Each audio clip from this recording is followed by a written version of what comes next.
Raise to success, ജീവിത വിജയത്തിലേക്കുള്ള വഴികാട്ടി. നമസ്കാരം. അഹല്യ FM 90.4 എല്ലാ പ്രിയപ്പെട്ട ശ്രോതാക്കൾക്കും റേസ് ടു സക്സസിലേക്ക് സ്വാഗതം. നമ്മൾ റേസ് ടു സക്സസിന്റെ ഓരോ എപ്പിസോഡിലൂടെയും കുറേയധികം അറിവുകൾ, ധാരാളം ഇൻഫർമേഷൻസ് നമ്മുടെ ലൈഫിലേക്ക് ഏറ്റവും ആവശ്യമായിട്ടുള്ള കുറേയധികം കാര്യങ്ങൾ നമ്മൾ അറിയുന്നുണ്ട്, കേൾക്കുന്നുണ്ട്. ഇന്നും അതുപോലെ നമ്മുടെ അറിവിലേക്ക് നിറയ്ക്കാനുള്ള ഒരുപാട് വിഷയങ്ങളുമായിട്ടാണ് റേസ് ടു സക്സസിന്റെ ഈ ഒരു എപ്പിസോഡ് എത്തുന്നത്. കൂടെയുള്ളത് ഞാൻ അഭിരാമിയാണ്. എനിക്കൊപ്പം ഇന്ന് റേസ് ടു സക്സസിൽ ചേരുന്നത് നമ്മുടെയൊക്കെ പ്രിയപ്പെട്ട മഹാദേവൻ സാറാണ്. സാർ, സ്വാഗതം. നമസ്കാരം. ഇന്ന് നമ്മൾ സംസാരിക്കാൻ പോകുന്നത് തിരഞ്ഞെടുപ്പിനെ കുറിച്ചാണ്. നമുക്കറിയാം, ഒരു ലോക്സഭാ ഇലക്ഷനിലേക്ക് നമ്മൾ കണ്ണു നട്ടുകൊണ്ടിരിക്കുന്ന ഒരു സമയമാണ്. അപ്പോൾ തീർച്ചയായിട്ടും തിരഞ്ഞെടുപ്പിനെ കുറിച്ച് സാധാരണക്കാരായിട്ടുള്ള ഓരോരുത്തരും ഒരു ഉത്തരവാദിത്തപ്പെട്ട പൗരൻ എന്ന നിലയിൽ അറിഞ്ഞിരിക്കേണ്ട കാര്യം തന്നെയാണല്ലേ? തീർച്ചയായിട്ടും. ഞാൻ അതിൽ തുടക്കത്തിൽ തന്നെ പറയട്ടെ, ഈ തിരഞ്ഞെടുപ്പാണോ തെരഞ്ഞെടുപ്പാണോ എന്നൊരു സംശയം വരാം.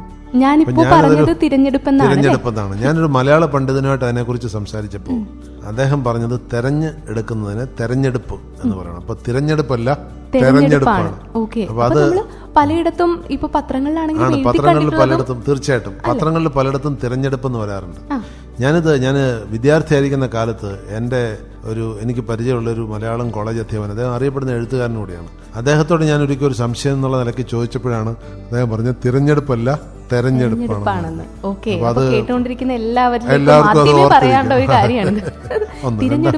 തെരഞ്ഞെടുപ്പാണ്. അതെ, അത് തെരഞ്ഞെടുപ്പ് വരികയാണ് ഇനി. പ്രത്യേകിച്ചും നമുക്കറിയാം, ലോകത്തെ ഏറ്റവും വലിയ തെരഞ്ഞെടുപ്പ് ഇന്ത്യയിലാണ്. അതിന് കാരണം ലോകത്തെ ഏറ്റവും വലിയ ഡെമോക്രസി നമ്മളാണ്, ജനാധിപത്യം. നമ്മളെക്കാൾ ജനസംഖ്യയുള്ള രാഷ്ട്രം ഇപ്പോൾ വേറെ ഇല്ല. മുമ്പ് ചൈനയ്ക്ക് നമ്മളെക്കാൾ ജനസംഖ്യ ഉണ്ടായിരുന്നു. അന്നും ഏറ്റവും വലിയ ജനാധിപത്യം നമ്മൾ തന്നെയായിരുന്നു. കാരണം ചൈനയിൽ ജനാധിപത്യമല്ല ഉള്ളത്, അതൊരു കമ്മ്യൂണിസ്റ്റ് വ്യവസ്ഥയാണ്. അപ്പോൾ ഇപ്പൊ പിന്നെ അങ്ങനെ ഒരു സംശയമില്ല. ലോകത്തെ ഏറ്റവും ജനസംഖ്യ നമ്മളെക്കാൾ കുറവാണ് ഇപ്പോൾ ചൈനയുടെ ജനസംഖ്യ. അതുകൊണ്ട് എന്തുകൊണ്ടും ലോകത്തെ ഏറ്റവും വലിയ ജനാധിപത്യം നമ്മളാണ്.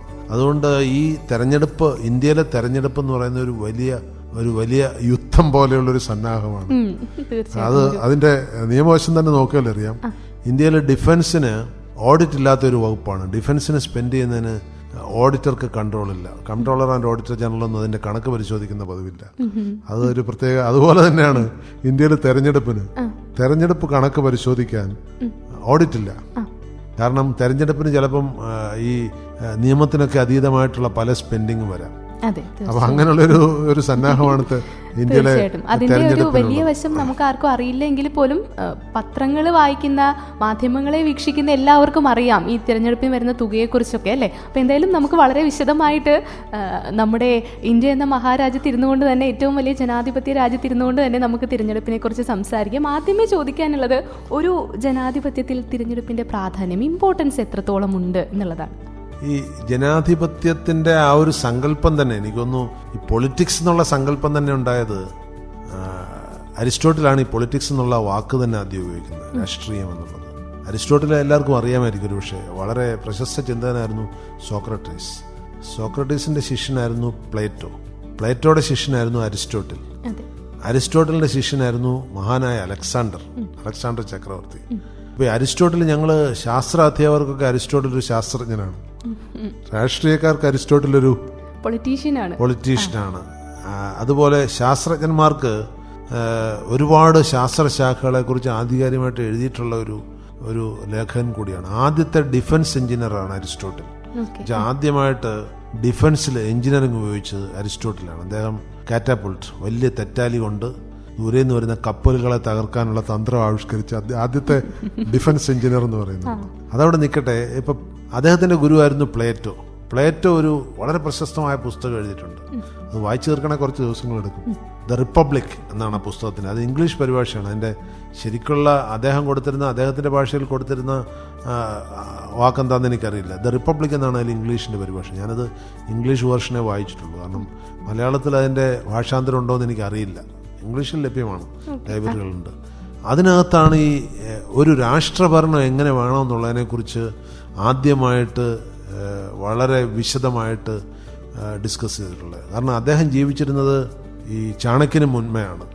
ചാണക്യനല്ലേ കൗടില്യൻ, എല്ലാവർക്കും അറിയപ്പെടുന്ന ചാണക്യൻ ജീവിച്ചിരുന്ന ഏതാണ്ട് 320 BC അടുത്താണ്. അതിനു മുമ്പ് ഒരു 380 BC അടുത്താണ് ഈ പ്ലേറ്റോ ജീവിച്ചിരുന്നത്. അപ്പോൾ പ്ലേറ്റോയുടെ പുസ്തകമാണ് ആദ്യത്തെ ഒരു ഭരണത്തെക്കുറിച്ചുള്ള പുസ്തകം. അത് വായിച്ചാൽ വളരെ രസകരമായ കാര്യങ്ങൾ നമുക്ക് ഇന്നും അനേരിക്കാനുണ്ടെന്ന് തോന്നുന്നു. പ്ലേറ്റോ അതിൽ പറയുന്നത് ഭരണകർത്താക്കൾക്ക് കുടുംബം പാടില്ല എന്നാണ്. മക്കളും ഭാര്യയും ഭർത്താവും ഒന്നും പാടില്ല, ആണായാലും പെണ്ണായാലും. അദ്ദേഹം പറയുന്നത് അങ്ങനെ ഉണ്ടായിക്കഴിഞ്ഞാൽ നമുക്ക് അവരോട് കൂടുതൽ പ്രിയം തോന്നുക സ്വാഭാവികമാണ്. അപ്പോൾ ഭരണത്തെ നമ്മൾ ദുരുപയോഗം ചെയ്യും. അതിനുള്ള വഴികളും അദ്ദേഹം പറയുന്നുണ്ട്. അദ്ദേഹം പറയുന്നത് ഭരണകർത്താക്കള് അവർക്ക് കുടുംബ ബന്ധങ്ങളൊന്നും കീപ്പ് ചെയ്യാൻ പാടില്ല എന്നുള്ളൂ. അവർക്ക് കാമുകന്മാരോ കാമുകിമാരോ ഒക്കെ ആകാം. അങ്ങനെ എന്തെങ്കിലും കാരണവശാൽ അങ്ങനെ അതിൽ കുട്ടികളുണ്ടായി കഴിഞ്ഞാൽ അവരെ ദൂരെ കൊണ്ട് താമസിപ്പിക്കണം. ഇവരെ അറിയാൻ പാടില്ല അവരവരുടെ മക്കളാണെന്ന്. അങ്ങനെയൊക്കെ ഒരു സിസ്റ്റം അദ്ദേഹം അതിൽ വായിച്ചു കഴിഞ്ഞാൽ വളരെ രസകരമാണത്. ഒരുപക്ഷെ ഇപ്പോൾ ആരെങ്കിലും അതിനെക്കുറിച്ച് ആലോചിക്കുന്നുണ്ടോയെന്നറിയില്ല. അപ്പോൾ ഭരണകർത്താക്കൾക്ക് ഭാര്യ കുടുംബം അങ്ങനെയൊന്നും ഉണ്ടാകാൻ പാടില്ല എന്ന് അദ്ദേഹം അത് കൃത്യമായിട്ട് പറഞ്ഞിട്ടുണ്ട്. എനിക്കൊന്ന് അതുകൊണ്ടായിരിക്കും ഒരുപക്ഷെ നരേന്ദ്രമോദിയും ജയലളിതയും ഒക്കെ നല്ല ഭരണകർത്താക്കളായി, യോഗിയും ഒക്കെ നല്ല ഭരണകർത്താക്കളായി മാറുന്നത്. ഒരു രാഹുൽ ഗാന്ധിയും ആ ഇനത്തിലേക്ക് പെടും, കാരണം അദ്ദേഹത്തിന് കുടുംബമില്ല. പക്ഷെ അദ്ദേഹത്തിൻ്റെ ശിഷ്യനായ അരിസ്റ്റോട്ടിലാണ് ഈ പൊളിറ്റിക്സ് എന്ന് പറയുന്ന ഒരു വിഭാഗത്തെക്കുറിച്ച് തന്നെ ചർച്ച ചെയ്തു വന്നത്. അരിസ്റ്റോട്ടിൽ അത് രേഖപ്പെടുത്തിയിട്ടുണ്ടായി. പൊളിറ്റിക്സ് എന്ന് പറഞ്ഞാൽ ഒരു രാഷ്ട്രത്തെ നയിക്കാൻ വേണ്ടിയുള്ള ഒരു സംവിധാനമാണ്. അപ്പോൾ അതിനകത്ത് അരിസ്റ്റോട്ടിലാണ് ആദ്യമായിട്ട് തെരഞ്ഞെടുപ്പുകളെക്കുറിച്ച് പ്രതിപാദിച്ചിട്ടുള്ളത്. പ്ലേറ്റോ ഭരണത്തെക്കുറിച്ചാണ് പറഞ്ഞിരിക്കുന്നത്. കാരണം അന്ന് തെരഞ്ഞെടുപ്പിനെ കുറിച്ചൊരു സങ്കല്പമൊന്നും ഉണ്ടായിരുന്നില്ല. എന്നാൽ അരിസ്റ്റോട്ടിൽ കുറച്ചുകൂടെ കടന്ന് പൊളിറ്റിക്സും അത് ബേസ് ചെയ്ത് തെരഞ്ഞെടുപ്പും ഒക്കെ ആകുന്നതിനെക്കുറിച്ച് സങ്കല്പിച്ചത്. ഇത് എത്ര വർഷം മുമ്പാണ്? 2300 വർഷങ്ങൾക്ക് മുമ്പുള്ള കഥയാണ്. പക്ഷെ ശരിക്കുള്ള തെരഞ്ഞെടുപ്പുകളൊക്കെ അത് കഴിഞ്ഞ് വളരെ കഴിഞ്ഞ് എനിക്കൊന്നൊരു 17-18 നൂറ്റാണ്ടുകളായപ്പോഴാണ് ഈ തെരഞ്ഞെടുപ്പ് സംസ്കാരം തന്നെ യൂറോപ്പിലൊക്കെ വന്നത്. നമ്മുടെ ഇവിടെ അങ്ങനെ തെരഞ്ഞെടുപ്പൊന്നും ഉണ്ടായിരുന്നില്ല. കാരണം ഇവിടെ എല്ലാം രാജഭരണമായിരുന്നു, അല്ലെങ്കിൽ പ്രഭുഭരണമായിരുന്നു. അങ്ങനെ ഒരു സംവിധാനമാണ് ഇന്ത്യയിലുണ്ടായിരുന്നത്. തെരഞ്ഞെടുപ്പൊക്കെ ഇന്ത്യയിൽ വന്നത് 20-ാം നൂറ്റാണ്ടിലാണ് തെരഞ്ഞെടുപ്പ് വന്നത്. നമ്മുടെ സ്വാതന്ത്ര്യം കിട്ടുന്നതിന് മുന്നേ തന്നെ തെരഞ്ഞെടുപ്പുണ്ടായിരുന്നു. ഉദാഹരണത്തിന് കേരളത്തിൽ സ്വാതന്ത്ര്യം കിട്ടുന്നതിന് മുന്നേ തന്നെ തെരഞ്ഞെടുത്ത പ്രജാസഭയുണ്ടായിരുന്നു. അത് ഇന്ത്യയിൽ തന്നെ ഒരു റോൾ മോഡലായിരുന്നു കേരളത്തിലെ പ്രജാസഭ. കേരളത്തിൽ തിരഞ്ഞെടുക്കപ്പെട്ട പ്രതിനിധികളെ കൊണ്ടുള്ള പ്രജാസഭയും അതിന് രാജാവിൻ്റെ തീട്ടൂരം ചാർത്തലും ഒക്കെ ഉണ്ടായിരുന്നു. അത് പല രാജ്യങ്ങളിലും പല സംസ്ഥാനങ്ങളിലും അതുണ്ടായിരുന്നില്ല. അപ്പോൾ ചുരുക്കി പറഞ്ഞാൽ നമ്മൾ ഈ തെരഞ്ഞെടുപ്പ് നമ്മുടെ ജനസാമാന്യത്തെ സ്വാധീനിച്ചു തുടങ്ങിയത് ഇന്ത്യക്ക് സ്വാതന്ത്ര്യം കിട്ടിയതിന് ശേഷമാണ്. കാരണം എബ്രഹാം ലിങ്കൺ അമേരിക്കയിൽ ജനകീയമായ തെരഞ്ഞെടുപ്പുകളെക്കുറിച്ച് പറയുന്ന സമയത്തൊന്നും നമുക്കതിനെക്കുറിച്ച് അറിയില്ല. അത് 1850കളിലാണ് എബ്രഹാം ലിങ്കൺ അമേരിക്കയിൽ ഈ തെരഞ്ഞെടുപ്പുകളെക്കുറിച്ചും അതിൻ്റെ സ്വാധീനത്തെ അത് ഒരുപക്ഷെ ലോകത്തെ തന്നെ ഒരു വൈഡ് സ്പ്രെഡ് ഡെമോക്രസി എന്ന് പറയാവുന്ന US ഡെമോക്രസിയായിരുന്നു. ഇപ്പോഴും US ഡെമോക്രസിയാണ്. പക്ഷേ ഇപ്പോൾ എന്താ പ്രശ്നം എന്ന് വെച്ച് കഴിഞ്ഞാൽ ഈ US ഡെമോക്രസി ഇന്ത്യൻ ഡെമോക്രസിയായിട്ട് താരതമ്യമില്ല. നമ്മളൊരു വലിയ ഒരു മോൺസ്റ്റർ ഡെമോക്രസിയായി മാറിക്കഴിഞ്ഞിരിക്കുന്നു. അവരൊക്കെ ഇപ്പോഴും ആ ഒരു ചെറിയ സ്റ്റേജിൽ നിൽക്കുന്നേ ഉള്ളൂ. അപ്പോൾ അതുകൊണ്ട് ഡെമോക്രസി, തെരഞ്ഞെടുപ്പ് ഡെമോക്രസിയുടെ ഒരു ഭാഗമായി വന്നതും അത് ഇത്ര പവിത്രമായ ഒരു ഡെമോക്രസി ലോകത്ത് വേറെ എവിടെയില്ല. ഇന്ത്യയിൽ ഇപ്പോൾ ഉള്ളതുപോലെ അതിൽ വർക്ക് ചെയ്യുന്ന ഒരു പവിത്രമാണെന്ന് ഞാൻ പറയുന്നില്ല. അതിൽ പല കറപ്ഷനുണ്ട്, പൊളിറ്റിക്സിലാണെങ്കിലും ഇലക്ഷനിലാണെങ്കിലും ഉണ്ട്. പക്ഷേ ആ ഡെമോക്രസി എന്നുള്ള സിസ്റ്റം, അതിന് ഞാൻ പ്രത്യേകം നന്ദി പറയേണ്ടത് നമ്മുടെ ഭരണഘടന ഉണ്ടാക്കിയവരോടാണ്. എല്ലാ വകുപ്പുകളെക്കുറിച്ചും വളരെ വിശദമായി പഠിച്ച് ഉണ്ടാക്കിയ ഭരണഘടനാ ശില്പികൾ അവർ വളരെ ദീർഘദർശിത്വത്തോടു കൂടിയാണ് നമ്മുടെ ഭരണഘടന. അതുകൊണ്ടാണ് ഇന്ത്യയിൽ ഇപ്പോഴും ജനാധിപത്യം ഇത്ര ശക്തമായി നിലനിൽക്കുന്നത്. ഇന്ത്യക്കൊപ്പം സ്വാതന്ത്ര്യം കിട്ടിയ ശ്രീലങ്കയിൽ അല്ലെങ്കിൽ പാകിസ്ഥാനിൽ അവിടെയൊക്കെ എത്ര തവണ തൂത്തെറിയപ്പെട്ടു ജനാധിപത്യം. അത് ഓട്ടോക്രസിയിലേക്കും മിലിറ്ററി റൂളിലേക്കും ഒക്കെ പലതവണ തൂത്തെറിയപ്പെട്ടു. പക്ഷേ ഇന്ത്യയിൽ അങ്ങനെയൊന്നും സംഭവിച്ചിട്ടില്ല. അതിന് കാരണം നമ്മുടെ ഭരണഘടന വളരെ ശക്തമാണ്. പിന്നെ അത് നിയന്ത്രിക്കുന്നവരുടെ സെൻസും. ഒരിക്കൽ അടിയന്തരാവസ്ഥ വന്നെങ്കിലും നമ്മൾ ഭരണഘടനയിൽ നിന്ന് അധികം തെന്നി മാറിയില്ല. അത് 2 കൊല്ലം കൊണ്ട് തീർന്നു പോയി. മനസ്സിലായില്ലേ? അതൊരു ഭരണഘടനയുടെ ഒരു അവഭ്രംശമാണ് ഈ അടിയന്തരാവസ്ഥ എന്ന് പറയുന്നത് എങ്കിൽ കൂടിയും. അപ്പോൾ അതുകൊണ്ട് ജനാധിപത്യത്തിൻ്റെ മൂല്യങ്ങൾ കാത്തു സൂക്ഷിക്കുന്ന സ്ഥലമാണ് ഇന്ത്യ ചുരുക്കത്തിൽ. തീർച്ചയായിട്ടും നമ്മുടെ ആ ഒരു ബൃഹത്തായ ഭരണഘടനാ നിർമ്മാതാക്കളെ ഈ സമയത്ത് ഓർമ്മിക്കുകയാണ് അല്ലേ സർ? പിന്നെ ചോദിക്കാനുള്ളത്, ഇന്ത്യൻ ജനാധിപത്യത്തിൽ ഈ ഒരു തിരഞ്ഞെടുപ്പ് അഴിമതിയെക്കുറിച്ച് നമ്മൾ എപ്പോഴും കേൾക്കുന്നതാണ്. എത്രത്തോളം അത് പവിത്രമാണ് എന്ന് പറയുന്ന സമയത്തും സാറ് മുന്നേ സൂചിപ്പിച്ചതുപോലെ അത് കറപ്റ്റഡ് ആണ് എന്നുള്ളതാണ് അതിൻ്റെ കാര്യം. അതിനെക്കുറിച്ച് എന്താണ് സംസാരിക്കാനുള്ളത്? അതെനിക്ക് തോന്നുന്നത് ഇന്ത്യയിലെ ജനങ്ങൾ തന്നെ ആ കറപ്ഷൻ അംഗീകരിച്ചു കൊടുക്കണമെന്ന് എനിക്കൊരു സംശയമുണ്ട്. ഇന്ത്യയിലെ തെരഞ്ഞെടുപ്പ് എന്ന് വെച്ചാൽ ഭയങ്കര കറപ്റ്റാണ്. ഞാനൊരു ചെറിയ ഉദാഹരണം പറയാം. ഇന്ത്യയിലിപ്പോൾ തെരഞ്ഞെടുപ്പ് ചെലവിന് പരിധി നിർണ്ണയിച്ചിട്ടുണ്ട്. അത് തന്നെ സത്യത്തിൽ ശരിയല്ല എന്ന് എനിക്ക് തോന്നുന്നു. കാരണം ഈ പരിധി നിർണ്ണയിച്ച ആളുകളെ കൊണ്ട് കള്ളം പറയുന്നത് എന്തിനാ? ഇപ്പോൾ മുമ്പ് ഇപ്പോൾ ലോക്സഭയിലേക്ക് തിരഞ്ഞെടുപ്പ് 54 ലക്ഷം രൂപയെ സ്പെൻഡ് ചെയ്യാവുന്ന നിയമമുണ്ട്. ഇപ്പോൾ 95 ലക്ഷം രൂപ വരെ സ്പെൻഡ് ചെയ്യാം കൂടുതൽ ജനങ്ങളുള്ള സംസ്ഥാനത്ത്. കുറവുള്ളിടത്താണ് 54, 75 അങ്ങനെയൊക്കെ ലിമിറ്റുണ്ട്. അതുപോലെ ഈ സംസ്ഥാന നിയമസഭയിലുള്ള തെരഞ്ഞെടുപ്പിൽ 28 ലക്ഷം രൂപ വരെ മുമ്പ് ചെലവ് അനുവദിച്ചു. ഇപ്പോൾ 40 ലക്ഷം രൂപ വരെ ചില സംസ്ഥാനങ്ങളിൽ അനുവദിച്ചിട്ടുണ്ട്. സത്യം പറഞ്ഞു കഴിഞ്ഞാൽ ഒരു ലോക്സഭ ഇലക്ഷന് ഒരു 5 കോടി രൂപയൊക്കെ സ്പെൻഡ് ചെയ്യപ്പെടുന്നുണ്ട്.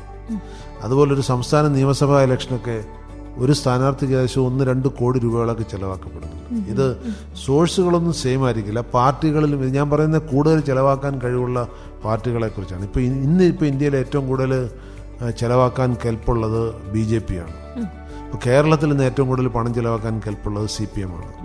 ഒരു കാലത്ത് ഇന്ത്യയിൽ മൊത്തത്തിൽ കോൺഗ്രസിനായിരുന്നു പണം ചിലവാക്കാനുള്ള ശേഷി. കാരണം ഇതൊക്കെ സ്പോൺസേഴ്സ് കൊടുക്കുന്നതാണല്ലോ. ഇത് രേഖകളിൽ പെടാതെ പലരും കൊടുക്കുന്നതാണ്. അത് അവർക്ക് അതിന് പ്രത്യുപകാരം പ്രതീക്ഷിച്ച് അവർ കൊടുക്കുന്നതാണ്. അപ്പോൾ എല്ലാ പാർട്ടികളിലും ഈ കണക്കിൽപ്പെടാതെ പണം ചെലവഴിക്കുന്നുണ്ട്. അത് ഞാൻ പറയാൻ കാരണം, ഞാൻ പറഞ്ഞല്ലോ ഒരു നിയമസഭാ ഇലക്ഷന് 1-2 കോടി രൂപയൊക്കെ ചിലവാക്കപ്പെടുമെന്ന്. പക്ഷേ കഴിഞ്ഞ തവണ കേരളത്തിലെ ഇലക്ഷനിൽ ഈ ഇലക്ഷൻ കഴിഞ്ഞാൽ എല്ലാ സ്ഥാനാർത്ഥികളും വരവ് ചെലവ് കണക്ക് കൊടുക്കണമെന്നുണ്ട്. കഴിഞ്ഞ തവണ വരവ് ചെലവ് കണക്കിൽ ഏറ്റവും കൂടുതൽ ചിലവ് കൊടുത്തിരിക്കുന്നത് 15.2 ലക്ഷം രൂപയാണ്. എൻ്റെ അർത്ഥം എന്താ? ചിലവാക്കിയതിൻ്റെ 10 കൂടി ഇല്ല, കണക്കിലേക്ക് വരുന്നില്ല എന്നാണ്. അത് ഇപ്പോൾ അക്കാര്യത്തിൽ ഞാൻ അമേരിക്കയെ അനുമോദിക്കുന്നത്. അവിടെ എത്ര വേണമെങ്കിലും ചിലവാക്കാം, പരിധിയില്ല. പക്ഷേ സോഴ്സ് കാണിക്കണം എന്നേ ഉള്ളൂ. അപ്പോൾ നിങ്ങൾക്കിപ്പോൾ ട്രംപ് ഇലക്ഷന് നിൽക്കുകയാണ്, എത്ര $1 മില്യൺ ചിലവാക്കുന്നതിന് അവിടെ പരിധിയില്ല. പക്ഷേ where from you got it, ഇത് എവിടെ നിന്നാണ് കിട്ടിയെന്ന് കണക്ക് കാണിച്ചാൽ മതി. അതുകൊണ്ട് ഇന്ത്യൻ ജനാധിപത്യത്തിൽ നമ്മൾ ഈ കള്ളം പറയാൻ പ്രേരിപ്പിക്കുന്നതിന് പകരം പണം ചിലവാക്കിക്കോട്ടെ, അല്ലെങ്കിൽ പിന്നെ സകല ചിലവുകളും സർക്കാർ എടുക്കണം. ഇപ്പോൾ സ്വിറ്റ്സർലൻഡിലൊക്കെ ഉള്ള പോലെ അവിടെ നിന്ന് ഇലക്ഷൻ നിൽക്കുന്ന കാൻഡിഡേറ്റ്സിന് ചിലവൊന്നുമില്ല.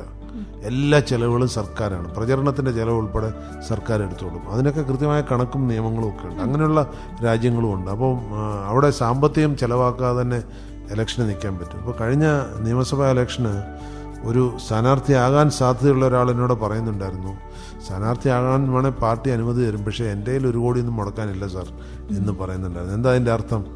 1 കോടി അദ്ദേഹം മുടക്കിയാലേ ബാക്കിയുള്ളിടത്തൊന്നും കൂടെ കുറേ പൈസ കിട്ടുകയുള്ളൂ. അപ്പോൾ ഇതൊക്കെ അതിൻ്റേതായ ഒരു പ്രത്യേക തലത്തിലാണ് പ്രവർത്തിക്കുന്നത്. അതുകൊണ്ട് എന്ത് പറ്റുമെന്ന് വെച്ച് കഴിഞ്ഞാൽ ഇന്ത്യയിൽ ഈ ഞാൻ പണ്ട് പലപ്പോഴും പറയാറുള്ള പോലെ 2-3 കോടി രൂപ ഫീസ് കൊടുത്തിട്ട് MBBS പഠിച്ചു വരുന്ന ഒരു ഡോക്ടർ അയാൾ കൊള്ള ഫീസ് അല്ലെ പേഷ്യൻസിനെ ഈടാക്കുകയോ അല്ലെങ്കിൽ ആവശ്യമില്ലാത്ത മരുന്നുകളും സർജറിയൊക്കെ അവരെ കൊണ്ട് ചെയ്യിക്കുകയോ ചെയ്യുമ്പോൾ അയാൾ സ്വയം ന്യായീകരിക്കും, ഞാൻ ഇത്ര മുടക്കിയിട്ടില്ലേ അവരുടെ മുടക്കുന്നത്. അതേ ഒരു ഇഫക്റ്റ് ഇലക്ഷനിൽ വരുന്നുണ്ട്. കറപ്റ്റ് പ്രാക്ടീസിൽ കൂടെ ഇലക്ഷനിൽ കയറി വരുന്നവർ അത് അവർ തന്നെ കറപ്റ്റ് ആയിക്കൊള്ളണമെന്നില്ല. കാരണം ഇപ്പോൾ നല്ലൊരു കാൻഡിഡേറ്റ് ആണെങ്കിൽ അവരൊന്നും ചിലവാക്കണ്ട, അവർക്ക് വേണ്ടി വർക്ക് ചെയ്യാൻ വേറെ കോട്ടറീസ് ഉണ്ടാവും. അതായത് അവർക്ക് വേണ്ടി വർക്ക് ചെയ്യാനുള്ള സംഘങ്ങൾ തന്നെ ഉണ്ടാവും. അവരെ ജയിപ്പിച്ചു വിട്ടോളും. നല്ല ജയസാധ്യതയുള്ളൊരു കാൻഡിഡേറ്റ് ആണെങ്കിൽ അവർക്ക് വേണ്ടി പണം പിരിക്കാനും അവരെ ജയിപ്പിച്ചു വിടാനും ഒക്കെ ആളുകളുണ്ടാവും. പക്ഷേ അതിലൊരു ത്രെഡ് അറ്റാച്ച്ഡ് ആണ്. അങ്ങനെ ജയിപ്പിച്ചു വിടുമ്പോൾ ഈ ജയിപ്പിച്ചു വിടുന്നവർ പറഞ്ഞിരുന്ന കാര്യങ്ങൾ കൂടി ഇവർ ചിലപ്പോൾ സാധിച്ചു കൊടുക്കേണ്ടി വരും. അതതിൻ്റെ ഒരു അറ്റാച്ച്ഡ് ത്രെഡാണ്.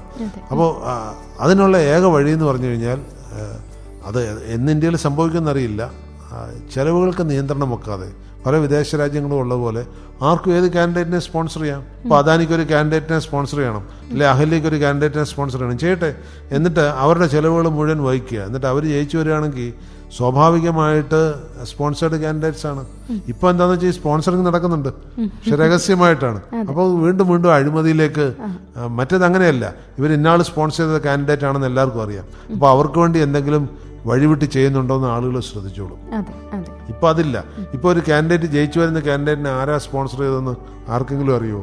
ഇപ്പോൾ പാലക്കാട് ജില്ലയിൽ നിന്ന് തന്നെ ജയിച്ചു വന്ന പല കാൻഡിഡേറ്റ്സിനെയും സ്പോൺസർ ചെയ്തതിനെ കുറിച്ച് എനിക്ക് അറിയാം. അതിൻ്റെ സ്വകാര്യ വിവരത്തിൽ അറിയാം. ഞാനത് പുറത്ത് പറയുന്നില്ല. കാരണം പക്ഷേ ഇത് നാട്ടുകാർക്കറിയില്ല.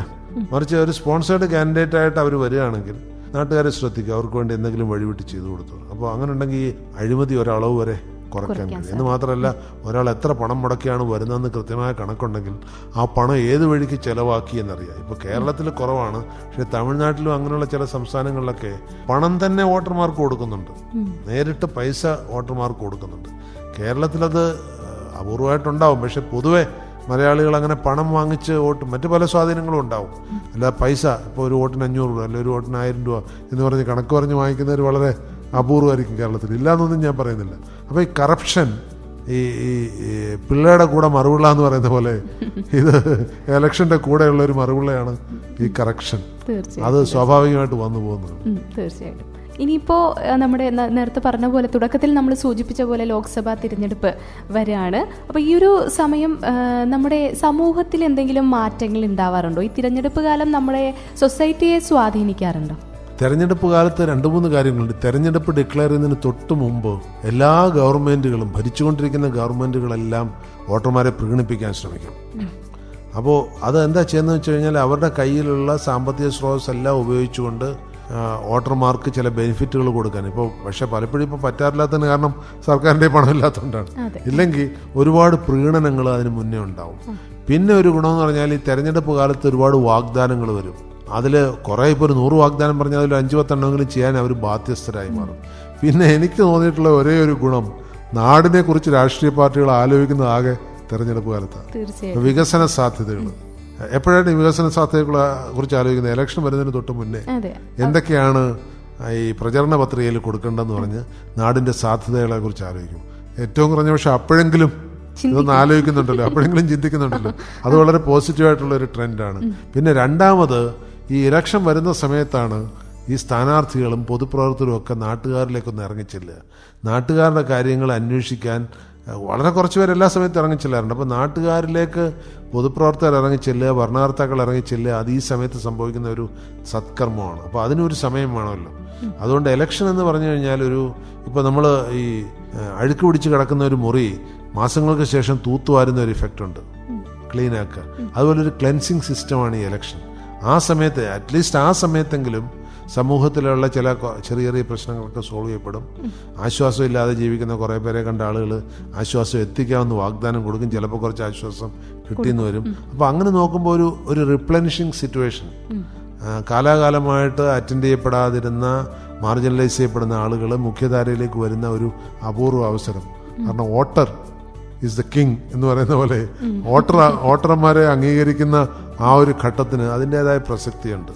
ഭാഗ്യത്തിന് ഇപ്പം വോട്ടിങ് 3 തലത്തിൽ വരുന്നുണ്ട്. ഇപ്പോൾ ലോക്സഭ കഴിഞ്ഞ് 2 വർഷം കഴിഞ്ഞാണ് ഇപ്പം സംസ്ഥാനം വരുന്നത്. അതും കഴിഞ്ഞ് കുറച്ച് കഴിഞ്ഞിട്ടാണ്, 1-2 വർഷം കഴിഞ്ഞിട്ടാണ് പ്രാദേശിക വരുന്നത്, അതായത് പ്രാദേശിക തിരഞ്ഞെടുപ്പ് വരുന്നത്. അങ്ങനെ ആകുമ്പോൾ ഇടവിട്ട് വോട്ടർമാരിലേക്ക് ആളുകൾ എത്തുന്നുണ്ട്. പക്ഷേ ഇപ്പോൾ കേന്ദ്ര സർക്കാരിൻ്റെ ഒരു താല്പര്യമുണ്ട് ഇതെല്ലാം കൂടെ ഒന്നിച്ചാക്കണം. അങ്ങനെയാണെങ്കിൽ അവരൊക്കെ കാണാൻ 5 വർഷം കാത്തിരിക്കേണ്ടി വരും. അപ്പം അങ്ങനെ നോക്കുമ്പോൾ ഈ സ്കാറ്റേർഡ് ആയിട്ട് ഇലക്ഷൻ വരുന്നതാണ് അങ്ങനെ നോക്കുമ്പോൾ നല്ലത്. പക്ഷെ ചെലവിൻ്റെ കാര്യത്തിൽ 3 ഇരട്ടി ചെലവാണ്. ഓരോ ഇലക്ഷൻ നടത്തുന്നതിൻ്റെ 3 ഇരട്ടി ചെലവാണ് 3 ഇലക്ഷൻ നടത്തുന്നത്. അത് എത്ര കാൻഡിഡേറ്റ്സ് എന്നുള്ളതല്ല, കാരണം പോളിംഗ് ബൂത്തുകൾ അത്രയും സെറ്റപ്പ് ചെയ്യും. ഇപ്പോൾ കേരളത്തിൽ തന്നെ ഏകദേശം 40,000-ത്തിനടുത്ത് പോളിംഗ് ബൂത്ത് സെറ്റപ്പ് ചെയ്യണം. അപ്പോൾ ഈ 40,000 പോളിംഗ് ബൂത്ത് സെറ്റപ്പ് ചെയ്യുന്നതിന് ചിലവ് ആലോചിച്ച് നോക്കൂ. അതിലെല്ലാം ഉദ്യോഗസ്ഥരെ ഡെപ്യൂട്ട് ചെയ്യണം, സെക്യൂരിറ്റി സ്റ്റാഫിനെ ഡെപ്യൂട്ട് ചെയ്യണം. അങ്ങനെ ഇന്ത്യ മൊത്തം ആലോചിച്ച് നോക്കിയാൽ അറിയാം, ഇന്ത്യയിൽ മൊത്തം ഏകദേശം ഒരു 11 ലക്ഷത്തോളം പോളിംഗ് ബൂത്തുകളാണ് ഇന്ത്യയിൽ മൊത്തം ഉള്ളത്. ഈ 11 ലക്ഷത്തോളം പോളിംഗ് ബൂത്തുകളിൽ എത്ര ലക്ഷം ജീവനക്കാർ പോകേണ്ടി വരും? അപ്പോൾ ഒരു വലിയ എക്സർസൈസാണ്. എനിക്ക് തോന്നുന്നൊരു സിംഗിൾ സ്ട്രെച്ചിലെടുത്താൽ ഏറ്റവും വലിയ യുദ്ധത്തെക്കാൾ വലുതാണ്. ഒരു യുദ്ധത്തിൽ എത്ര പട്ടാളക്കാർ പോകും? എന്തായാലും ഈ 10 ലക്ഷമൊന്നും പോകില്ല. പക്ഷെ ഒരു തെരഞ്ഞെടുപ്പിൽ ഏകദേശം 100 ലക്ഷം ജീവനക്കാരാണ് പ്രത്യക്ഷത്തിൽ ഇടപെടുന്നത്. പ്രത്യക്ഷത്തിൽ, പരോക്ഷമായിട്ട് വേറെ ഉണ്ടാവും, ഓഫീസിൽ നിന്ന് വർക്ക് ചെയ്യുന്ന ഒരുപാട് പേര് അവിടെ ഉണ്ടാവും. അപ്പോൾ ഒരു വലിയൊരു സന്നാഹമാണ് ഈ ഇലക്ഷൻ എന്ന് പറയുന്നത്. ശരിക്കും അതിപ്പോൾ ഒരു 1 വോട്ട് 1 നേഷൻ എന്നുള്ളൊരു സംഗതിയെക്കുറിച്ച് നമ്മളിപ്പോൾ സെൻട്രൽ ഗവൺമെൻറ് മുന്നോട്ട് വെക്കുന്നുണ്ടല്ലോ. അങ്ങനെ അത് നടക്കും, അല്ലെങ്കിൽ അത് ഭാവിയിലെങ്കിലും ഇവിടെ ഉണ്ടാകുമെന്ന് സാറ് കരുതുന്നുണ്ടോ? അതൊന്നും വേണ്ടി വരില്ല എന്നാണ് എനിക്ക് തോന്നുന്നത്. എന്താണെന്ന് വെച്ച് കഴിഞ്ഞാൽ ഇപ്പം തന്നെ ഇന്ത്യയിൽ സ്മാർട്ട് ഫോൺ ഉപയോഗിക്കുന്നവരുടെ എണ്ണം വർദ്ധിച്ചു വരിക. അങ്ങനെ വർദ്ധിച്ചു വന്ന എല്ലാവരും സ്മാർട്ട് ഫോൺ ഉപയോഗിക്കുന്ന ഒരു സിറ്റുവേഷൻ എത്തിക്കഴിഞ്ഞാൽ ഈ വോട്ടിംഗ് സ്മാർട്ട് ഫോണിലൂടെ ആക്കാം. മനസ്സിലായല്ലേ? അത് OTP വഴി ഒരു OTP കിട്ടും. അപ്പോൾ നമ്മൾ വോട്ട് ചെയ്യാൻ നോക്കിക്കഴിഞ്ഞാൽ നമ്മുടെ മൊബൈലിലേക്ക്, അപ്പോൾ വേറൊരാളിനും അത് ഉപയോഗിക്കാൻ പറ്റില്ല. പിന്നെ ഈ കാണാത്ത കേൾക്കാത്ത ആളുകളുടെ ഫോൺ മോഷ്ടിച്ച് അത് വോട്ടാക്കി മാറ്റുന്ന സ്ഥിതി അത് വളരെ കുറച്ചേ ഉള്ളൂ. അപ്പോൾ ഇപ്പോൾ എൻ്റെ ഫോണിൽ ഞാൻ വോട്ട് ചെയ്യാൻ വേണ്ടിയിട്ട് ഒരു ക്ലിക്ക് ചെയ്ത് കഴിഞ്ഞാൽ എനിക്കൊരു OTP തരും. ആ OTP കൊടുത്തു കഴിഞ്ഞാൽ എനിക്ക് സ്ഥാനാർത്ഥിയുടെ ലിസ്റ്റ് തരും. അപ്പോൾ വോട്ടിംഗ് മെഷീനിൽ ചെയ്യുന്ന അതേ പ്രസ്സിങ് എനിക്കിവിടെ ചെയ്യാം. മനസ്സിലായില്ലേ? ഇനി അതിനും വേണമെങ്കിൽ ഒരു ചെറിയ സഹായം കൊടുക്കാം. സ്വന്തമായി വോട്ട് ചെയ്യാൻ പറ്റാത്തവർക്ക് നമുക്ക് വോട്ടേഴ്സിന്, ഇപ്പോൾ പല രാജ്യങ്ങളിലും അങ്ങനെയുണ്ട്, വോട്ടിങ്ങിന് ഒരു ദിവസം ഫിക്സ് ചെയ്യില്ല. ഒരു പീരീഡ് ഫിക്സ് ചെയ്യും, ഒരു മാസം അല്ലെങ്കിൽ 10 ദിവസം. ആ 10 ദിവസത്തിലൊരിക്കൽ ഗവൺമെന്റിന്റെ ഒരു റെപ്രസെന്റേറ്റീവ് ചെന്നിട്ട് അവരുടെ പ്രസൻസ് വെച്ച് വേണമെങ്കിൽ വോട്ട് ചെയ്യാം. അപ്പോൾ അത് ഓപ്റ്റ് ചെയ്യാം. ഇപ്പോൾ ഉദാഹരണത്തിന് എഴുത്തും വായനയും ഫോൺ ഉപയോഗിച്ച് ശീലമൊക്കെ ഉള്ളവരാണെങ്കിൽ അവർക്ക് സ്വയം വോട്ട് ചെയ്യാം. അല്ലാത്തവരുടെ അടുക്കൽ ഗവൺമെന്റിന്റെ ഒരു പ്രതിനിധി ചെന്നിട്ട്, അത് വളരെ കുറച്ച് പേരെ ഉണ്ടാവുള്ളൂ. ഇപ്പോൾ ഇന്ത്യയിൽ തന്നെ എടുത്തു കഴിയുകയാണെങ്കിൽ 145 കോടി ജനങ്ങളിൽ ഒരു 90% പേർക്കും സ്വയമായിട്ട് സ്മാർട്ട് ഫോൺ ഉപയോഗിക്കാൻ അറിയുന്നവരായിരിക്കും. അതില്ലാത്തവരുടെ അടുക്കലേക്ക് ഒഫീഷ്യൽസിനെ അയക്കുകയും ഒരു ദിവസം തന്നെ വോട്ട് വേണമെന്നില്ല, ഒരു മാസം കൊണ്ടോ 2 മാസം കൊണ്ടോ തീർത്താൽ മതി. അത് അപ്പം തന്നെ വോട്ട് ചെയ്യുമ്പോൾ അപ്പം തന്നെ പോയി അത് ഡാറ്റ സ്റ്റോർഡായിട്ട് കിടക്കും, അങ്ങനെ ഉപയോഗിക്കാൻ പറ്റും. അപ്പോൾ എനിക്ക് തോന്നുന്നത് അനധിവിദൂര ഭാവിയിൽ ഈ പേപ്പറിൽ സീല് കുത്തൽ, ഒരു വോട്ടിംഗ് ടീം അവിടേക്ക് പോവുക, ഇതൊക്കെ ഒഴിവാക്കുക എത്ര കോടാനുകോടി രൂപ ലാഭിക്കാൻ കഴിയും. ഈ വോട്ടിങ്ങിന് പോകുന്നതും ഒഫീഷ്യൽസിന് ഒരു തലവേദനയാണ്. ഞാൻ വളരെ കാലം പ്രിസൈഡിംഗ് ഓഫീസറും ഒബ്സർവറുമായിട്ട് വർക്ക് ചെയ്യണ്ടേ. അതായത് കഴിഞ്ഞ ഇലക്ഷന് 2017 ഇലക്ഷനോ മറ്റാണെന്ന് തോന്നുന്നു, മിനി ഒബ്സർവർ എന്ന് പറഞ്ഞൊരു പോസ്റ്റ് ഉണ്ടായിരുന്നു. അതായത് ഒബ്സർവർ കൂടാതെ ഓരോ ഈ അരക്ഷിത മേഖലയിൽ കുറേ ബൂത്തുകൾക്കൊരു മിനി ഒബ്സർവറെ പോസ്റ്റ്. ഞാൻ അങ്ങനെയും പോയിട്ടുണ്ട് മിനി ഒബ്സർവറായിട്ട്. ഈ പോളിങ്ങിന് പോകുന്ന ഓഫീസർമാർക്ക് ഒരു തലവേദനയാണ് 2 ദിവസത്തേക്ക്, 2 അല്ല ശരിക്കും 3 ദിവസം എടുക്കും. ഇപ്പോൾ ഇന്ന് വോട്ടിംഗ് ആണെങ്കിൽ ഇന്നലെ മുതലേ അതിൻ്റെ പെറുക്കി കെട്ടിയെല്ലാം എത്തണം. ഇന്ന് വോട്ടിംഗ് കഴിഞ്ഞ് തിരിച്ചെത്തുമ്പോൾ രാത്രി 12 മണി 1 മണിയാവും അതിൽ ഹാൻഡ് ചെയ്ത്. ഇപ്പോൾ 3 ദിവസത്തിലേക്ക് ഈ 11-12 ലക്ഷം പേരുടെ അതിൻ്റെ 3 ഇരട്ടി എന്ന് പറയുമ്പോൾ അതുകൊണ്ട് 33-34 ലക്ഷം പേരുടെ അത്രയും ഒരിടത്ത് 10 പേര് വെച്ചൊക്കെ ഉണ്ടാവും ചിലപ്പോൾ, സെക്യൂരിറ്റി ഓഫീസേഴ്സ് ഉൾപ്പെടെ 5, 3, 8, 2, 10 ഒക്കെ ഉണ്ടാവും. അപ്പോൾ ചുരുക്കി പറഞ്ഞാൽ ഏകദേശം ഒരു 110-120 ലക്ഷം പേരുടെ എഫർട്ട്, ടൈമും പണവും. അപ്പോൾ ഈ മൊബൈൽ വഴിയാണെങ്കിൽ ഇതൊക്കെ എനിക്ക് തോന്നുന്ന മൊബൈലിലേക്ക് എത്തുമെന്നാണ്. കേരളത്തിൽ അത് പെട്ടെന്ന് പറ്റും, എന്താണെന്നറിയോ, ഡിജിറ്റലൈസേഷൻ കേരളത്തിൽ പെട്ടെന്ന് പറ്റും. ഇന്ത്യയിൽ എത്ര പെട്ടെന്ന് പറ്റുമെന്ന് എനിക്കറിയില്ല. കേരളത്തിൽ ഈ മൊബൈലിന്റെ സാന്ദ്രത വളരെ കൂടുതലാണ്. പെർ ക്യാപിറ്റ മൊബൈൽ യൂട്ടിലിറ്റി ഉള്ള സ്റ്റേറ്റ് ഏറ്റവും കൂടുതൽ കേരളത്തിലാണ്, സംസ്ഥാനം എന്നുള്ള നിലയ്ക്ക്. പിന്നെ കേന്ദ്രഭരണ പ്രദേശങ്ങൾ വേറെ ചിലയിടത്തുണ്ട്. അപ്പോൾ കേരളത്തിൽ ഒരുപക്ഷെ അധികം വൈകാതെ തന്നെ വോട്ടിംഗ് മൊബൈൽ വഴിയായാലൊരു ഗുണമുണ്ട്. വിദേശത്തുള്ളവർക്കും വോട്ട് ചെയ്യാം. അവർക്കിപ്പോൾ ഡേറ്റ ഉള്ളിടത്ത് എവിടെ നിന്നും വോട്ട് ചെയ്യാം. ഡേറ്റ ഉള്ള ഒരു സ്ഥലത്ത് വന്ന് നിൽക്കണമെന്നല്ലേ ഉള്ളൂ. അതാണ് ഭാവിയിൽ വരാൻ പോകുന്നത്. അത് എത്ര പെട്ടെന്ന് വരുമെന്ന് എനിക്കറിയില്ല. അത് എൻ്റെ ജീവിതകാലത്തിൽ അത് കാണാൻ പറ്റുമെന്ന് ഞാൻ വിശ്വസിക്കുകയാണ്. ഓക്കെ. അപ്പോൾ എന്തായാലും മറ്റൊരു കാര്യം ചോദിക്കാനുള്ളത്, ഇപ്പോൾ നമുക്കറിയാം പാലക്കാടുകാരനായിട്ടുള്ള TN ശേഷൻ തിരഞ്ഞെടുപ്പ് കമ്മീഷൻ്റെ ഒരു പ്രാധാന്യമൊക്കെ നമുക്ക് മനസ്സിലാക്കി തന്ന്, അല്ലെങ്കിൽ അതിൻ്റെ പിന്നിലെ കുറേയധികം കാര്യങ്ങൾ മനസ്സിലാക്കി തന്നിട്ടുള്ള ഒരാൾ കൂടിയാണ്. അപ്പോൾ എന്താണ് സാർ അതിനെക്കുറിച്ചിട്ട് പറയാനുള്ളത്? എന്താണ് അത്? നമുക്കുള്ള 4 എസ്റ്റേറ്റുകൾ, അതിൽ ഈ 4th എസ്റ്റേറ്റ് എന്ന് പറയുന്നത് പ്രസ്സാണ്. അതിലൊരു പ്രധാനപ്പെട്ട എസ്റ്റേറ്റാണ് ജുഡീഷ്യറി എക്സിക്യൂട്ടീവ്. അങ്ങനെയുള്ള ആ എസ്റ്റേറ്റുകളിൽ ഈ ജുഡീഷ്യറിക്ക് ഒരുപാട് പരമാധികാരം നമ്മൾ കൽപ്പിച്ചു കൊടുത്തിട്ടുണ്ട്. വിധി നിർണ്ണയിക്കാനുള്ള, മനുഷ്യൻ്റെ ജീവന് കൂടി വിലയിടാനുള്ള റൈറ്റൊക്കെ ജുഡീഷ്യറി കൊടുത്തിട്ടുണ്ട്. പക്ഷേ ഈ ജുഡീഷ്യൽ പവറുള്ള ഒരു ബോഡി തന്നെയാണ് ഈ ഇലക്ഷൻ കമ്മീഷൻ എന്നുള്ള നാട്ടുകാർക്ക് മനസ്സിലാക്കി കൊടുത്തത് TN ശേഷനാണ്. കാരണം ഇലക്ഷൻ കാലത്ത് ഇലക്ഷൻ ഡിക്ലെയർ ചെയ്ത് കഴിഞ്ഞാൽ ഇലക്ഷൻ കഴിഞ്ഞ് കിട്ടുന്നത് വരെ ചില കാര്യങ്ങളിൽ സെൻട്രൽ ഹോം മിനിസ്റ്ററേക്കാൾ പവറാണ് ഇലക്ഷൻ കമ്മീഷന്. അത് ഏറ്റവും നന്നായി മനസ്സിലാക്കിയിരുന്ന ആളാണ് TN ശേഷൻ. അത് അദ്ദേഹം നന്നായി ഉപയോഗപ്പെടുത്തുകയും ചെയ്തു. അതുകൊണ്ട് ഇന്ത്യയിലെ തെരഞ്ഞെടുപ്പ് സമ്പ്രദായത്തിലുണ്ടായിരുന്ന ഒരുപാട് പരിമിതികളെ അദ്ദേഹം ഓവർടേക്ക് ചെയ്തു.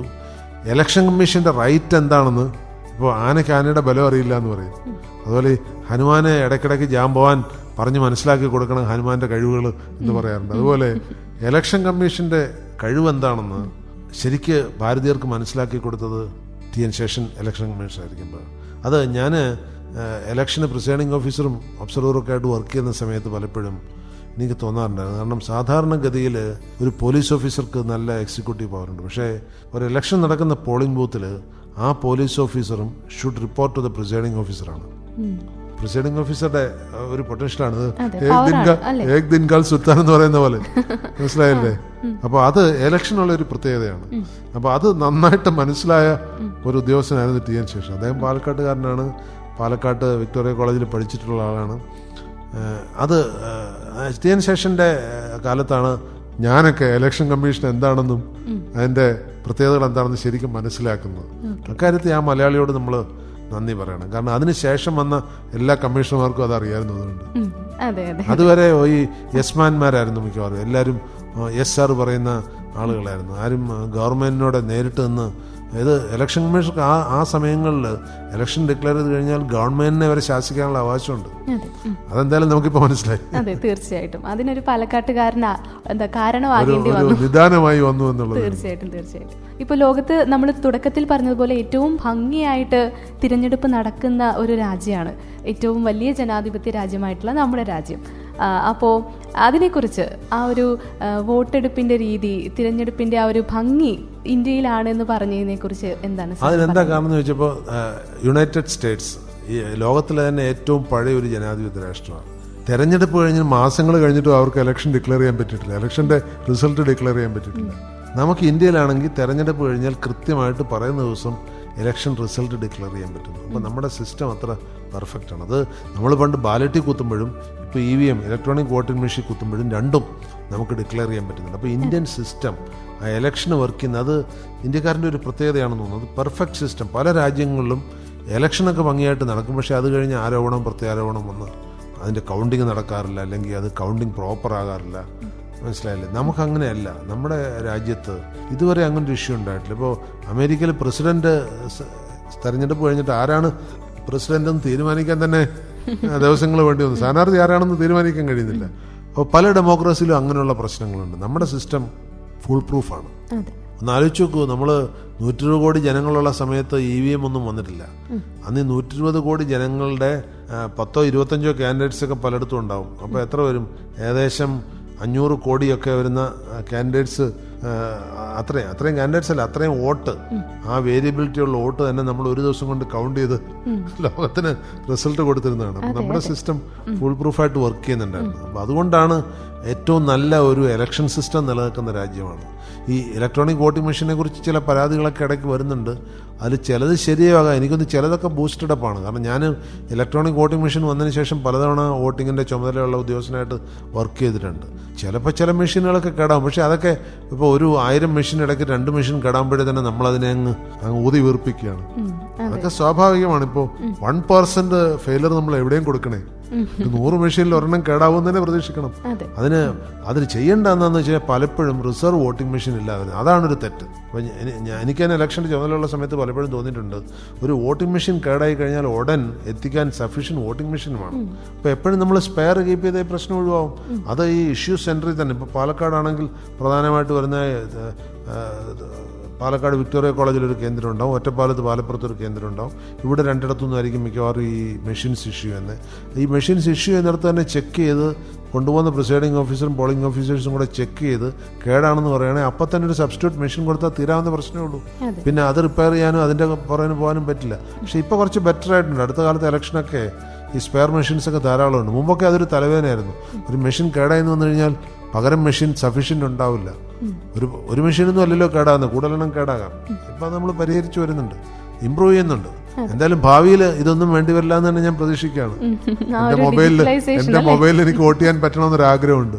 ഓക്കെ എന്തായാലും അത് നടക്കട്ടെ. അത് ഭയങ്കര ഒരു ടൈമിന്റെ കാര്യം തന്നെയാണ്. എനിക്ക് ഏറ്റവും കൂടുതലൊരു വിഷമം തോന്നുന്നത് ഇത്രയും ടൈം കൺസ്യൂമിങ് ആയിട്ടുള്ള ഒരു പ്രോസസ്സാണല്ലോ എന്നുള്ളതാണ്. പിന്നെ ഈ സാമ്പത്തികമായിട്ട് വരുന്ന കുറച്ച് കാര്യങ്ങളും.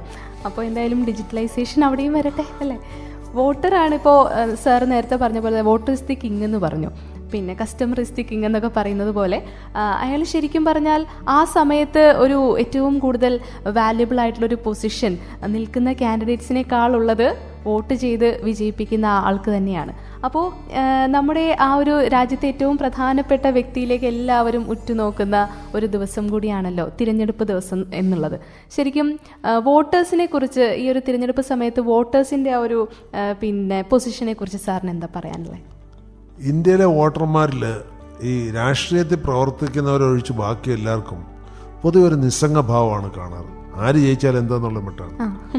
മറിച്ച് മറ്റു പല രാജ്യങ്ങളിലും അങ്ങനെയല്ല. ജയിക്കുന്ന ആര് തോക്കുന്ന ആരെന്ന് ആകാംക്ഷയോടെ നോക്കിയിരിക്കുന്ന ഒരു ജനവിഭാഗമുണ്ട്.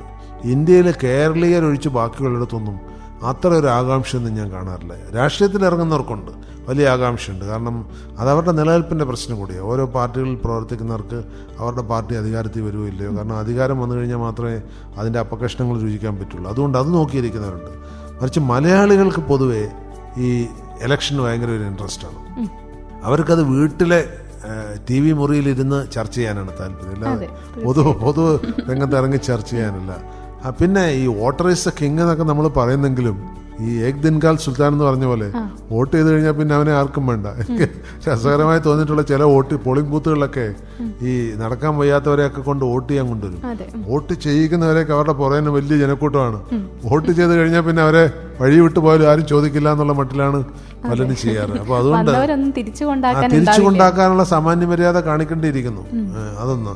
പിന്നെ രണ്ടാമത് ഈ വോട്ടിന്റെ മൂല്യം ശരിക്കും മനസ്സിലാക്കണമെങ്കിൽ ഈ വോട്ട് ചെയ്തവന് അത് തിരിച്ചെടുക്കാനുള്ള അവകാശം കൊടുക്കണം. തിരിച്ചു വിളിക്കാൻ പറ്റണം. സ്ഥാനാർത്ഥിയെ തിരിച്ചു വിളിക്കാൻ പറ്റുകയാണെങ്കിൽ വോട്ടറുടെ വില അവർക്ക് മനസ്സിലായി. ഇപ്പം എന്താണെന്ന് വെച്ചാൽ നമ്മൾ വോട്ട് ചെയ്ത് കഴിഞ്ഞാൽ പിന്നെ 5 കൊല്ലത്തേക്ക് നമ്മൾ ഇനർട്ടാണ്, നമുക്കൊന്നും ചെയ്യാൻ പറ്റില്ല. മറിച്ച് പല രാജ്യങ്ങളിലും ആ സംവിധാനമുണ്ട്. വോട്ട് ചെയ്തവർ ഭംഗിയായിട്ട് പ്രവർത്തിക്കുന്നില്ലെങ്കിൽ റഫറൻഡം വഴി അവരെ തിരിച്ചു വിളിക്കാനുള്ള സംവിധാനമുണ്ട്. അതും ശരിക്കും വേണ്ടതാണ്. ഈ മൊബൈൽ വഴിയാണ് ചെയ്യുന്നതെങ്കിൽ അത് എളുപ്പത്തിൽ പറ്റും. മൊബൈൽ വഴി തന്നെ തിരിച്ചു വിളിക്കാം. കാരണം ഈ സന്നാഹങ്ങളൊന്നും ആവശ്യമില്ല. ഇവിടെ ഇപ്പോൾ തിരിച്ചു വിളിക്കണമെങ്കിൽ അതിനൊരു സന്നാഹം ഉണ്ടാക്കുക എന്ന് പറഞ്ഞാൽ ഇപ്പോൾ ഒരു പഞ്ചായത്ത് ലെവലിൽ ഒരു വാർഡ് മെമ്പർ ആണെങ്കിൽ കൂടെ 1000 വോട്ടർമാരുണ്ടാവും. ഈ 1000 വോട്ടർമാരെ കൊണ്ട് വീണ്ടും വോട്ട് ചെയ്യിച്ച് ഒരു വാർഡ് മെമ്പറെ തിരിച്ചു വിളിക്കുക എന്ന് പറഞ്ഞാൽ അത്ര എളുപ്പമല്ല. പല വാർഡിലും 2000 വരെ മെമ്പർമാരുണ്ട്. അതുകൊണ്ട് അത് പ്രായോഗികമല്ല. അപ്പോൾ നിയമസഭാ ഇലക്ഷന് പോകുമ്പോഴും ലോക്സഭാ ഇലക്ഷന് പോകുമ്പോഴും ഒക്കെ ആയിരക്കണക്കിന് 10,000-കണക്കിന് ലക്ഷക്കണക്കിനൊക്കെ ആളുകൾ വീണ്ടും വോട്ട് ചെയ്യേണ്ടി വരും. അപ്പോൾ എന്തായാലും വോട്ടർമാരെ തിരിച്ചു വിളിക്കാനുള്ള ഒരു അവകാശം ഭാവിയിൽ കിട്ടുമെന്ന് നമുക്ക് പ്രതീക്ഷിക്കാം. മൊബൈൽ വോട്ടിംഗ് വരെയാണ് ഉറപ്പായിട്ട് പറ്റും. ഇടയ്ക്കിടയ്ക്ക് വേണേൽ നമുക്ക് റഫറൻഡം നടത്താം. പല രാജ്യങ്ങളിലും ഇങ്ങനെ ഒരു പ്രോസസ് ഉണ്ട്. ഉണ്ട്. തിരിച്ചു വിളിക്കാനുള്ള റൈറ്റ്സ് ഉള്ള ഒരുപാട് രാജ്യങ്ങളുണ്ട്. അതെന്ന് വെച്ചാൽ അവിടെ ഇപ്പോൾ നമ്മുടെ ഇവിടുത്തെ പോലെ രാഷ്ട്രീയം ഒരു ബിസിനസ് അല്ല പല രാജ്യങ്ങളിലും. മറ്റ് പല രാജ്യങ്ങളിലും ഇപ്പോൾ പ്രധാനമന്ത്രിയും പ്രസിഡന്റും ഒക്കെ സ്ഥാനം ഒഴിയുന്ന വെറുതെ നിസ്സാരമായിട്ട് ഒഴിയുന്ന നമ്മൾ കേൾക്കാറില്ല. ചില രാജ്യങ്ങൾ ഇപ്പോൾ സ്വിറ്റ്സർലൻഡ് പോലെയുള്ള രാജ്യങ്ങൾക്ക് മന്ത്രിമാർക്കൊരു ഔദ്യോഗിക വാഹനം പോലും ഇല്ല. അവർ പൊതു ട്രാൻസ്പോർട്ടിൽ കയറി വേണം വരാൻ. അപ്പോൾ അവിടെ ഒരു ഗവൺമെൻറ് സർവൻറ്റ് പോലെയാണ് മന്ത്രിയും അല്ലേ. അപ്പോൾ അതുകൊണ്ട് ചില രാജ്യങ്ങളിൽ, ഇവിടെ അങ്ങനെയല്ല. ഇവിടെ ഈ ഭരിക്കുന്ന പാർട്ടിയുടെ മന്ത്രിയായി കഴിയുക എന്നൊക്കെ പറഞ്ഞു കഴിഞ്ഞാൽ ഒരുപാട് അനാവശ്യം. അത് തന്നെ നിർത്തണം. ഒരു മന്ത്രിക്ക് ഇഷ്ടംപോലെ സ്വകാര്യ ബെനിഫിറ്റുകൾ കൊടുക്കുക. അപ്പോൾ എന്താ പറ്റുന്നത്? ഇതൊരു വലിയ തൊഴിലായി മാറുകയാണ്. എംപ്ലോയ്മെന്റ് ജനറേഷൻ ഇപ്പോൾ ഏറ്റവും കൂടുതൽ നടക്കുന്ന പൊളിറ്റിക്സിലാണ്. അത് മാറ്റിയെടുക്കാൻ കഴിയും. ആവശ്യത്തിനുള്ളവരെ കൊടുക്കണം എന്ന് മാത്രമല്ല, സേവനത്തിന് തയ്യാറായി വരുന്ന ആളുകളെ ഒന്നും അവിടെ കൗണ്ട് ചെയ്യില്ല. അവിടെ പൊളിറ്റിക്കലി ബേസ്ഡ് ആയിട്ടുള്ള അപ്പോയിൻമെന്റ്സ് പറ്റുള്ളൂ. അതിപ്പോൾ ഏത് പാർട്ടിയാണെങ്കിലും വലിയ വ്യത്യാസമൊന്നുമില്ല. അപ്പോൾ അതുകൊണ്ട് തന്നെ ഈ പൊളിറ്റിക്സ് കറക്റ്റായി മാറുന്നുണ്ട്. അതിനുവേണ്ടി ഒരു ഏറാൻമുള്ളികളായിട്ട് കൂടെ കൂടുന്ന ആളുകൾ, മിക്ക രാഷ്ട്രീയക്കാരെയും കറപ്റ്റാക്കുന്നത് അവരുടെ കൂടെ കൂടുന്നവരാണ്. പൊതുവെ നേതൃത്വത്തിലേക്ക് വരുന്നവർ കുറച്ച് ക്വാളിറ്റി ഉള്ളവരായിരിക്കും. പക്ഷെ കുറച്ചു കാലം കഴിയുമ്പോഴേക്ക് അവരുടെ കൂടെയുള്ളവർ, സിനിമയിലൊക്കെ കാണുന്ന പോലെ അവരുടെ കൂടെയുള്ളവർ അവരെ പതുക്കെ പതുക്കെ കറപ്റ്റാക്കി മാറ്റുകയാണ് ചെയ്യുന്നത്. അതാണ് നമ്മുടെ നാട്ടിലും നടന്നുകൊണ്ടിരിക്കുന്നത് അല്ലേ. അപ്പോൾ എന്തായാലും അവസാനത്തെ ചോദ്യത്തിലേക്ക് പോവാണ്. തിരഞ്ഞെടുപ്പിനെ കുറിച്ചാണ് നമ്മൾ ഇങ്ങനെ പറഞ്ഞുകൊണ്ടിരുന്നത്. ഇന്ത്യൻ ജനാധിപത്യത്തിന്റെ ഒരു ഫ്യൂച്ചർ എന്താണ് സാർ?